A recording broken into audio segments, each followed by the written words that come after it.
నరేంద్ర మోడీ సమక్షంలో, అమిత్ షా సమక్షంలో, రజనీకాంత్ సమక్షంలో, చిరంజీవి లాంటి వాళ్ళ సమక్షంలో ఈ ప్రమాణ స్వీకార కార్యక్రమం అయితే చాలా అద్భుతంగా జరిగింది.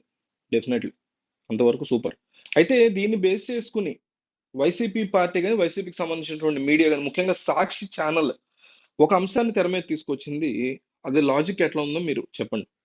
మొదటి రోజు వీళ్ళు డిసప్పాయింట్ చేశారు ప్రమాణ స్వీకారం రోజే అనేటువంటి మాట గట్టిగా వినిపిస్తోంది సాక్షి మీడియా నుంచి, లేదా వైసీపీ సపోర్టర్ల నుంచి. ఏంటి అంటే, అంత పెద్ద నరేంద్ర మోడీ ఆంధ్రప్రదేశ్కి వచ్చినప్పుడు ఆయనతో ఒక మాట చెప్పించవచ్చు కదా. మీరు ప్రత్యేక హోదాలో ఇంకోటి ఇంకోటో అవసరం లేదు.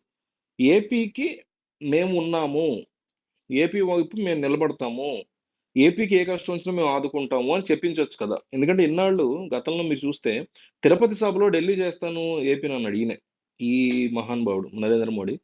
అంతకుముందు అమరావతికి వచ్చి దేశంలోనే గొప్ప రాజధాని చేస్తాను అమరావతిని అన్నాడు. ఆ తర్వాత దిక్కు దివాన్ లేకుండా రాష్ట్రాన్ని వదిలేశాడు. అది వేరే విషయం. నేను జగన్ అయినా చంద్రబాబు అయినా సపోర్ట్ చేస్తాను. నరేంద్ర మోడీ ఈ విషయంలో ఆంధ్రప్రదేశ్ మీద ఆయన చూపించిన ఫేక్ కరోనా విషయంలో, ప్రేమ విషయంలో చూపిను. ఈ రోజు చంద్రబాబు నాయుడు, పవన్ కళ్యాణ్, లేకపోతే జగన్ 22 ఎంపీలు ఒకవేళ గెలిచి ఉంటే ఆయన అవసరం ఆయనకి ఎందుకు వచ్చేదంటే ఎన్డీఏలో ప్రభుత్వం ఫామ్ చేయడానికి ఎంపీ టికెట్లు, ఎంపీ సీట్లు లేవు కాబట్టి వచ్చింది. లేదంటే రాదు కదా. జగన్కి 22 వచ్చినా ఇదే పరిస్థితి ఉండేది. చంద్రబాబుకి 22 వచ్చినా ఇదే పరిస్థితి. చంద్రబాబు అయినా, జగన్ అయినా, పవన్ కళ్యాణ్ అయినా నరేంద్ర మోడీని గట్టిగా ప్రశ్నించేటువంటి సిచ్యువేషన్‌లో వాళ్ళు లేరు. అది మన దౌర్భాగ్యం. ప్రశ్నిస్తేనే జరుగుతాయా అంటే కనీసం మెలిక పెట్టి చేయించుకోవాలి. సరే అది వేరే టాపిక్. సో ఈరోజు అంత పెద్ద నరేంద్ర మోడీ, అంత పెద్ద అమిత్ షా వీళ్ళందరూ వచ్చినప్పుడు ఒక్క మాట, ఆంధ్రప్రదేశ్‌కి మేమున్నాం, మీరేం కంగారు పడక్కర్లేదు ఒక్క మాట చెప్పేయొచ్చు కదా. ఆల్రెడీ ఇచ్చిన మాటలకే దిక్కు లేదు. మళ్ళీ ఇంకొక మాట కూడా చెప్పలేకపోతే ఎట్లా ఆయనతో అనేది ఒక ప్రశ్న. రెండోది వైసీపీ వాళ్ళు అంటోంది, ఇదంతా వైసీపీ వాళ్ళు చెప్తున్న టాపిక్.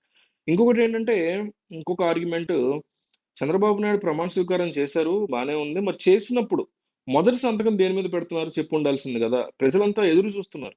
వాళ్ళిచ్చినటువంటి హామీలు.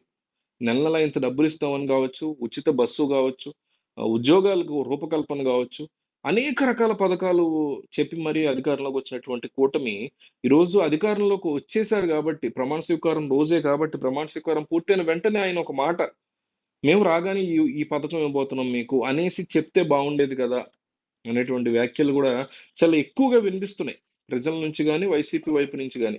అట్లాగే ఈ రోజే కదా కంగారే ఉంది, రేపు సచివాలయంలో ఇంకో మీటింగ్ ఉంది అక్కడ చెప్తారేమోలే అనే మాట కూడా ఉంది. చెప్పరని కాదు. మొత్తం 2 తెలుగు రాష్ట్రాలు కన్నుల పండగగా చూసినటువంటి సందర్భం అందరి ఫోకస్ ఇక్కడే ఉంది. వైసీపీ వాళ్ళ ఫోకస్ ఉంది, టీడీపీ వాళ్ళ ఫోకస్ ఉంది, జనసేన వాళ్ళ ఫోకస్, బీజేపీ, కాంగ్రెస్ అందరిని మించి న్యూట్రల్స్, మనలాంటి న్యూట్రల్స్ చూశారు. కొన్ని కోట్ల మంది చూశారు. సో ఈ న్యూట్రల్స్ ఉన్నటువంటి సిచ్యువేషన్‌లో మీరు సమాధానం చెప్తే అదొక హైప్ ఇస్తది. అదొక రకమైనటువంటి సంతోషాన్ని కలిగిస్తది గదా. రేపు సచివాలయం మీటింగ్‌లో చెప్పకపోవచ్చు. అది కొంతమందికే అందుతుంది. ఎంతమంది ప్రజానీకం ఆసక్తిగా ఎదురు చూస్తున్న మీటింగ్‌లో ఒక్క మాట చెప్తే మీరొచ్చిందే ప్రజల కోసం గదా అనేటువంటి వాదనని వైసీపీ చాలా తీవ్రంగా వినిపిస్తోంది. దీనికి తెలుగుదేశం పార్టీ ఏమని సమాధానం చెప్తుంది? ఇప్పుడు మనం వైసీపీ చెప్తున్నటువంటి లాజిక్ కరెక్ట్ అని మీకు అనిపిస్తే మాత్రం ఈ వీడియోని షేర్ చేయండబ్బా.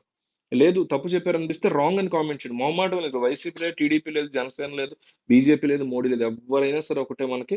సో కంపల్సరీ కామెంట్ చేయండి. వైసీపీ మీడియా చెప్తున్న లాజిక్ కరెక్ట్ ఉందంటే మీరు కరెక్ట్ అని కామెంట్ చేయండి.